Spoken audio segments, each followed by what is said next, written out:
Hi அஸ்ஸலாமு அலைக்கும் friends, welcome to ஹிபாஸ் kitchen. இன்றைக்கி நம்ம எண்ணெய் கத்திரிக்காய் புளிக்குழம்பு வித் கேபேஜ் பொரியல் தான் பார்க்க போகிறோம். ஒரு சைடு நம்ம ஒலை வச்சுட்டு நம்மளுக்கு தேவையான பொருட்கள் எடுத்து அரேஞ்ச் பண்ணிகிட்ருக்கோம். கத்திரிக்காய், தக்காளி, வெங்காயத்தை ஃபர்ஸ்ட்டு வதக்கி நம்ம மிக்சியில் அடிச்சிடணும். மிளகா பொடி, கொஞ்சோண்டு தேங்காய் துருவல் போட்டு அரைச்சி எடுத்து வச்சுருவோம். எடுத்து வச்சக்கப்புறம் நம்ம பேனில் கொஞ்சம் எண்ணெய் ஊற்றி கடுகு, உளுந்து, வெந்தயம், பச்சை மிளகா, வெங்காயம் இதெல்லாம் போட்டு நம்ம நல்லா மிக்ஸ் பண்ணிடணும். கத்திரிக்காய் நம்ம கட் பண்ண கத்திரிக்காயை போட்டு கொஞ்சோண்டு உப்பு சேர்த்து நல்லா மிக்ஸ் பண்ணிடுங்க. மிக்ஸ் பண்ணக்கப்புறம் நம்ம அரைச்சி வச்ச அந்த குருமாவை இதில் போட்டுடணும். இதில் போட்டு நல்லா மிக்ஸ் பண்ணிடுங்க. பேனில் போட்டு நல்லா மிக்ஸ் பண்ணிடுங்க. மிக்ஸ் பண்ணக்கப்புறம் நம்ம புளி தண்ணி கரைச்சி வச்சுருக்கோம். அந்த புளி தண்ணியையும் இந்த கிரேவியில் நம்ம ஆட் பண்ணிடணும்.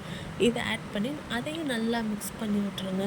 இப்போது நம்ம குக்கர் மூடியை போட்டு ஒரு 3 விசில், ஒரு ஹை ஃப்ளேமில் வச்சு நம்ம ஒரு 3 விசில் விடலாம். அதுக்கப்புறம் 3 விசில் வந்ததுக்கப்புறம் ஆஃப் பண்ணிடுங்க. குழம்பு ரெடி.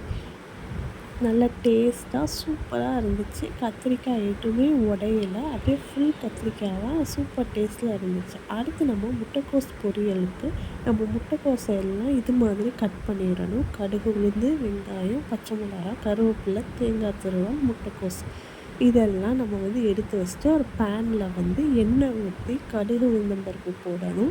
போட்டுட்டு வெங்காயம், பச்சை மிளகா, கருவேப்பிலை இதெல்லாம் போட்டுட்டு நல்லா வதக்குங்க. கொஞ்சம் அது பொன்னிறமாக வதங்கினக்கப்புறம் நம்ம இப்போ முட்டைக்கோஸை தூக்கி கட் பண்ண முட்டைக்கோஸை போட்டுறணும். போட்டுட்டு நல்லா கொஞ்சோண்டு உப்பு தூவிடுங்க. நல்லா அதையும் வதக்கி விடுங்க. வதக்கிட்டு நம்ம இப்போ க்ளோஸ் பண்ணிடுவோம். மூடி போட்டு க்ளோஸ் பண்ணிடுங்க. ஒரு 10 நிமிட்ஸ்க்கு அப்புறம் ஓப்பன் பண்ணி பாருங்கள். இன்னொருக்கா நம்ம நல்லா வதக்கிட்டு தேங்காய் துருவல் எல்லாம் ஆட் பண்ணிடுங்க.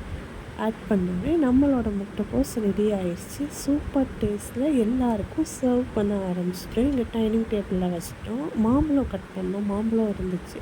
மாம்பழத்தோடு வச்சு இந்த குழம்பு முட்டைக்கோஸ் பொரியல் சாப்பிடும்போது செம்ம டேஸ்ட்டாக இருந்துச்சு. எல்லாருக்கும் ரொம்ப பிடிச்சிருச்சு. நீங்களும் ட்ரை பண்ணுங்கள்.